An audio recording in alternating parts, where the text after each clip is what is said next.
Welcome into a new month. Hi there, it's Omodolapo, and welcome back to More About Us. Let me start with a question. Why do people really buy from you? It's not just your logo, and trust me, it's not always about your price.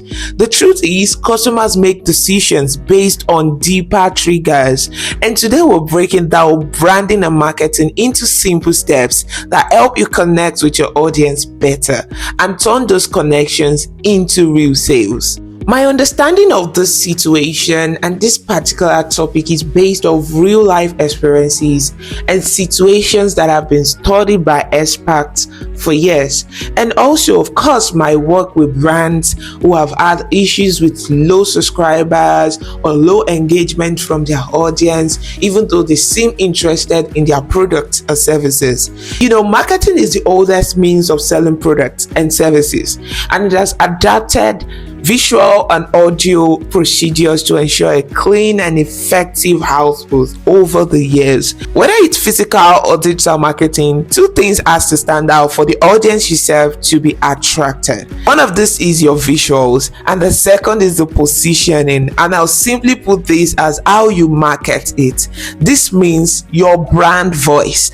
Many users are naturally attracted because the brand aesthetics matches their taste or connects with their level of fancy, but that doesn't make them buy it. So you ask yourself, what makes them buy then? I'm going to be listing out 5 simple tips that will help your users be wired to buying from you, especially if they're already attracted to your brand but they are not buying yet. The first one is the story behind the product.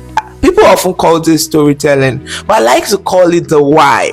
And why can be tied around benefits and results for users. Why can be used to influence what's working better in our company than others. So many similar companies rising today sell their possibilities and advantages to help their users move from point A to point B, which is their story. Now let's move on. Who is using it? I think this does the magic more than it's often spoken of, because silently buyers takes mental note of who is already in the picture.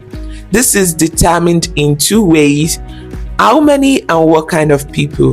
This depends on the brand you run.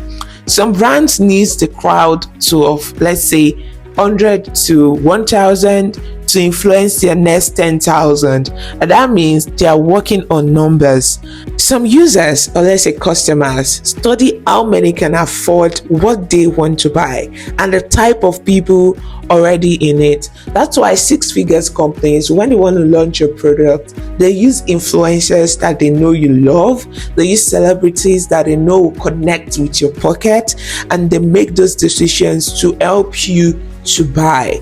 And I like to call this the premium bodies. Could be within 100 to 1000 members, but they can really afford and they can really commit. They are still numbers, but a different goal is targeted here. Now let's talk about proximity. This clearly has nothing and everything to do with how users buy. We've seen situations where users travel a long distance to experience a product or service. The real question is your business worth taking a trip for? Is your product or your service worth traveling to experience? Maybe yes, but how do you find this out? Simply how you talk about it. Some products are a gold mine, but you don't know or simply can't market it as such. People take a trip to make braids outside their city, outside their town, and I'm sure hundreds of hairstylists can make the same, even in the same city. I've seen people online take a trip to go experience a product or a service outside where they live. But how do these people talk about it and how they show it is what differs. You don't have to be everywhere, right where you are. How do you make your customers wish they were with you? The answer is simple. Demonstrate what they must experience when they are with you. Imagine a spa offering a glass of champagne soon as you walk in, taking off your bags and your shoes and stacking it somewhere while they help you relax and enjoy the ride. Their message is clear: relaxation and stress reduction. If you don't have the money to book now, you'll be motivated to save towards giving yourself such a treat. Another thing to know is that clear instructions helps a lot. Some valuable products and services are often missed out on when clear instructions are not provided. For example, everyone knows what a margarine does. It's a bread spread and contains several nutrients and vitamins. Amazing marketing information for customers, but have you considered explaining how cheaper it is compared to having or buying a crate of eggs? Or how it's a good substitute when you run out of eggs, sardines, or whatever you use to eat your bread. What clear instructions does is it analyzes the components of a product and the many uses it has, opening a user's eyes to how it works this way and that ways too. Fun fact is, it keeps them exploring ways your product can be used. This is how this baits more people to come in. The more you explore, the more people will find you valuable. And lastly, announcing the happy ending. Most times when we buy a product, we keep the procedures and picture the end of us using that product.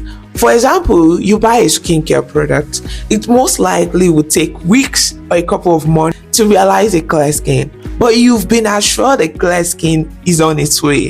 That's exactly what you've paid for. Not the weeks of waiting, not the application, but the result. As a brand owner, if you told customers your product or your service will make them to be on top of their game, become a landowner, land a job, become a standout, that's exactly what they want to know. Don't keep away what they will become to stress what it will take them to become. No one really wants to know all of that. They most certainly do know it's not easy, but you've promised it will be easy to achieve it with you. The simplicity, the easier it is, the more people come to you to buy from you. Here's my safest advice to any business owner. Make your audience happy and they'll market you for free. Happy customers turn into referrals, reviews, and repeat business. Branding is how you show your product is valuable. Marketing is how you sell happiness. The pricing is something to discuss some other time, but I must mention there's no price that can be paid when you promise and deliver value. Branding is how you display it's truly valuable. Marketing is how you sell happy. Solve a problem for people and watch how the users turn to your unpaid marketers through referrals, reviews, and then repeat business. Now, if this breakdown sparked ideas for your business, imagine what we could do working together. I help brands like yours simplify marketing, connect with customers deeply, and create strategies that actually converge. If you're ready to position your brand for growth, let's connect. Check the link in the description to start a conversation with me. See you on the next one. Bye.